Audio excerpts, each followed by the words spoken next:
Good afternoon. Thank you for joining us. I'm joined by Brian Flynn, who is the brother of John Patrick Flynn, age 21, who was on Pan Am 103 on that fateful day, and I thank him and through him all the families for which today is especially a very difficult day. An hour from now, a group of families will hold what has become an annual solemn remembrance at Arlington National Cemetery. They will remember their loved ones who were lost 22 years ago today. It's a day to remember them, taken from this world far too early, and to pledge our continuing support for their families.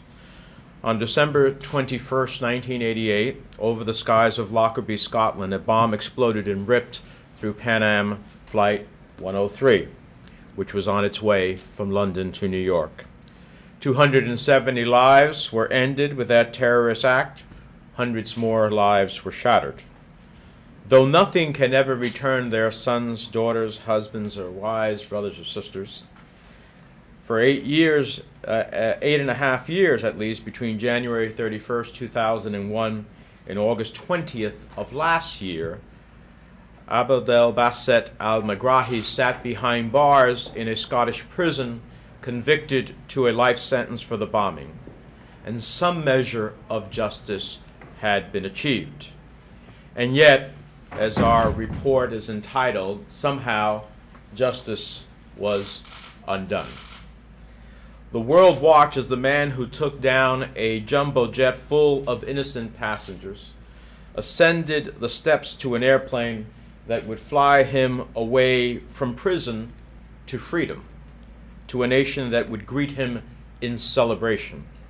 He was able to trade a prison cell for a luxury villa.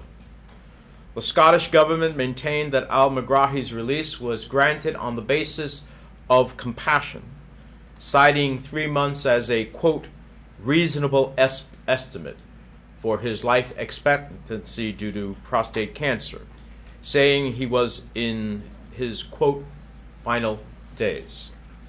But suspicions have grown about pressure from Libya, the UK, and other vested parties, and nothing has raised suspicion more than the fact that Al-Megrahi is still alive 16 months after he was released.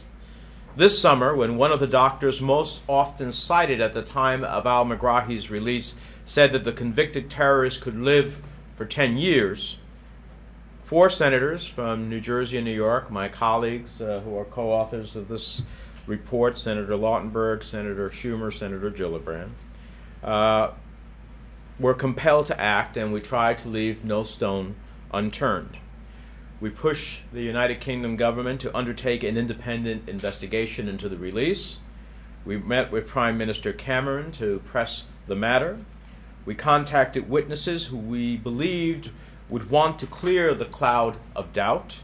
Scottish Justice Secretary Kenny MacAskill, head of the Scottish prison medical system, Dr. Andrew Fraser, former British Justice Secretary Jack Straw, former MI6 liaison between the UK BP and Libya, Sir Mark Allen, and then BP CEO Tony Hayward. All declined to help.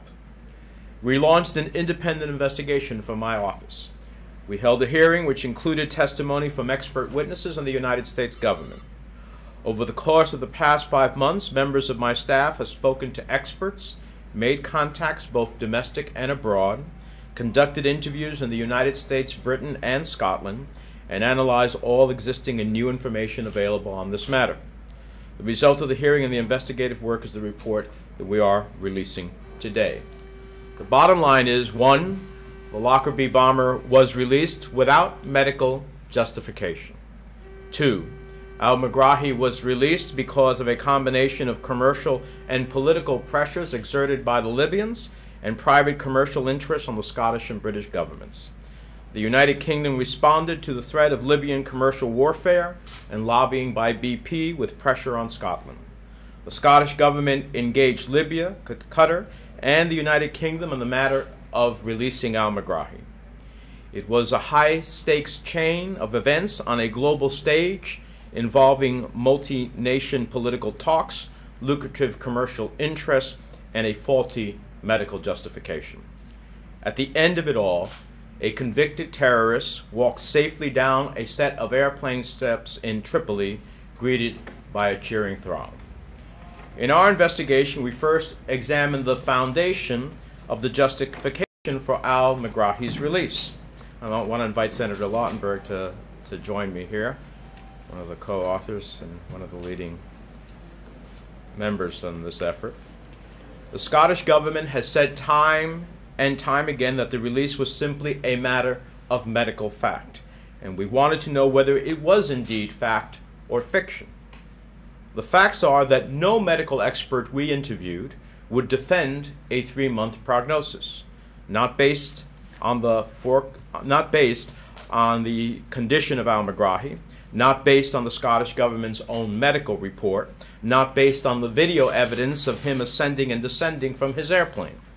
The fact is that world-renowned prostate cancer experts found the 3-month prognosis to be ridiculous, and even the very experts the Scottish government consulted refused to agree with such a short-term prognosis. Who did make such a medically unjustified prognosis? 2 general practitioners who were under enormous political pressure. So we know what happened. Al-Megrahi was released under false pretenses. Al-Megrahi was not about to die, and such a mass murderer was hardly worthy of compassionate release. We then asked the question, well, why did it happen? This is a combination of world politics and big business in which Scotland, the United Kingdom, and Libya see something to gain, but in which justice is the casualty. There is evidence of Libya threatening commercial warfare on the United Kingdom if Al-Megrahi were to die in prison, a threat that is substantiated by history. There is evidence of meetings regarding a path to releasing Al-Megrahi involving Libyan, United Kingdom, and Scottish officials dating back to 2008. There is evidence of pressure from BP on the United Kingdom, as well as pressure from the United Kingdom and Qatar on Scotland. Our conclusion is that justice was undone, and it was undone in direct violation of a 1998 agreement between the United States, the United Kingdom, and Libya that required Al-Megrahi to serve his term in the United Kingdom. We believe there are immediate steps outlined in our report that can be taken to acknowledge the miscarriage of justice and bring the families of the victims a measure of consolation. We're calling on Libya to return Al-Megrahi to Scotland to serve out his term. We call on the Scottish and United Kingdom governments to apologize for the release of Al-Megrahi. We believe there is additional evidence regarding Al-Megrahi's release which must be confirmed and made public, which is why we are once again calling on the United Kingdom government to finally initiate an independent investigation, something that Prime Minister Cameron, when he was the opposition leader, called for himself. We believe he was right then. We believe it is fitting now. And we are calling for the same from the U.S. State Department and intelligence community. Today we remember the lives cut short 22 years ago. We can honor them by keeping them in our thoughts and our prayers, and by ensuring justice is served in the terrorist act that claimed their lives. Without justice, there will be no closure for the loved ones. Without justice, we allow future terrorists to believe that they too can commit an act of terror, kill Americans, ultimately serve a brief period of time, and end up in the lap of luxury, even when American, British, and Scottish blood is on their hands. We hope that our report can be a catalyst for reclaiming that justice. Questions? Senator, is it all about the money? Well, you know, the facts are pretty clear. The facts are clear that Libya has a history, well documented, of using its commercial power to seek foreign policy goals.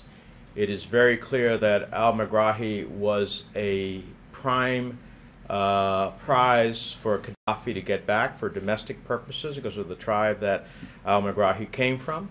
It is very clear that there was a deal being cut with BP, and that deal hit a roadblock when Al-Megrahi's release was not clearly seen by the Libyan government. There is no question that the BP, Sir Mark Allen, a former MI6 officer, lobbied the British government for a prisoner transfer agreement that would include Al-Megrahi. There is no doubt that Great Britain considered such a transfer at the end of the day. And there is also no doubt that the British government, notwithstanding its protests, have the power still reserved to it to ensure that Al-Megrahi could not leave the United Kingdom.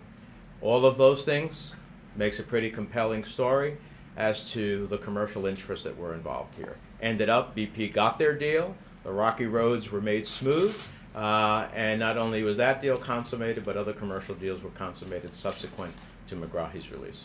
You would classify this all in all as a circumstantial case. I mean, you don't have any cause and effect that you can point to. Well, you know, I have a different view. You know, everybody says, well, you don't have a smoking gun. I think we've got some pretty definitive conclusions.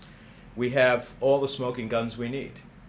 We have a prognosis of 3 months to live that was wrong.